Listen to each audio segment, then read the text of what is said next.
Hello, we shall now proceed from where we stopped, looking at skills in English and how they help with good governance.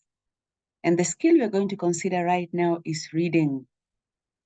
Now, in reading, we have poetry, comprehension passages, among other items to be read. And in it, we find that we can help students develop effectiveness and efficiency by helping them engage in critical thinking, imparting knowledge to others. And there are certain passages in the books that we are reading, for example, good governance, using a library, a good leader, citizen role in good governance. These directly add to our making them part of the good governance in the school. Now, the same also brings in equity and inclusivity, where they share opinions. And even as they read loudly, they're able to listen to one another. Listening is very key to good governance. And at the same time, respond to what the others are saying in an environment that is amicable. They are not fighting each other. Under reading, we also have interpretive reading and silent reading, where we bring in, we inculcate participation, students read to one another, the rule of law, which is following instructions, avoiding disturbing others while they're reading. They're responsive, in other words, they give each other space and listen to what the others are saying so that they can, we say, feel each other. And then there is the efficiency and effectiveness, which comes through clear communication and fluency as they read and as we build the skill, and accountability, ensuring that I pass a message. In good governance, you need to be clear, you need to be accountable so that we contribute to schools that are sustainable. Then under reading, we also have novels and plays. As somebody once said that if you want to keep a treasure or information from certain people in certain nations, that you keep it in a book. I don't want to agree with that. I want to disagree and to say that for teachers of English, the novel and the play is actually an asset, a treasure of governance. So innate students participate when they're reading, when they're doing the role plays and the skits. And as they're doing that, they're talking to one another. You're building that principle. There is responsiveness. They respond to the themes they discuss. They're able to look at the virtues and the vices and build effectiveness and efficiency in critical thinking. As they look at different characters, as they do hot sitting, where you're put on the spot, you're helping them develop efficiency in thinking, because in life is not always, there's not always an opportunity to think before you act.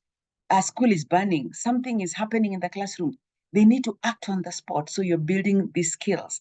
And then, of course, transparency, where they think of the consequences of the actions as they discuss the various characters. Then the other skill is functional writing. Under functional writing, we have letter writing, we do journals, diaries, notices, and instructions. And the principles we are building is responsiveness. As they journal, as they analyze their feelings and emotions, they're able to categorize and know, right now I can speak, right now I need to keep quiet, I don't need to display this kind of emotions, I need to display these ones. And when they do that amicably, then the school runs well in peace. They're also able to develop efficiency and effectiveness, that is developing clarity in communication. By writing and rechecking and editing, they're able to tell each other, I need to communicate this. This will not help. As they put notices, they're able to help others recognize what needs to be done. And of course, the rule of law is being developed in them as they follow directions. Again, in the functional writings, we have minutes, agenda, report writing, where they can also do club reports, emails, instructions, directions, curriculum vitae. This helps in transparency, being honest. You have to look at a report and see, am I being honest in what in what I'm reporting? They learn order because those things are written systematically. And of course, giving the report in itself is a principle. That transparency is very important. And then efficiency and effectiveness, as they have clear communication. When they're writing an email, have they passed the message effectively? When they're writing directions, can somebody follow the instructions to the end and still achieve what they've written? And of course, there's inclusivity, and good inclusivity is put in as they do good group work. Very, very important. Okay. And then there is the aspect of grammar. How can they learn in grammar?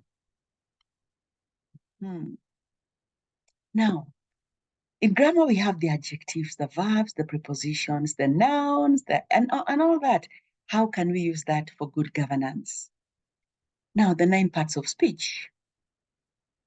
When you're learning that, you can engage in participation as they do group work, as they do peer teaching, games, word puzzles, skits leading to teamwork. There is equity and inclusivity, effectiveness and efficiency as they learn the different parts of speech. And of course, you encourage them to be transparent, not copying and sharing their work with each other as they do group discussion. And as you do all that using these references that I've given, you can always check, you realize that indeed English is a major tool. I'd call it a tool that can enhance governance and good governance in a school. Thank you for participating in terms of listening to me. And I hope that you will pick 1 or 2 things from here that as a teacher of English or any other subject, you can transfer that knowledge and use it to govern our institutions. Because with good governance, then we'll have good institutions that are well governed, and in the long run, a country that is well governed. Let us impact the young people and anybody else who we are teaching. Thank you for listening.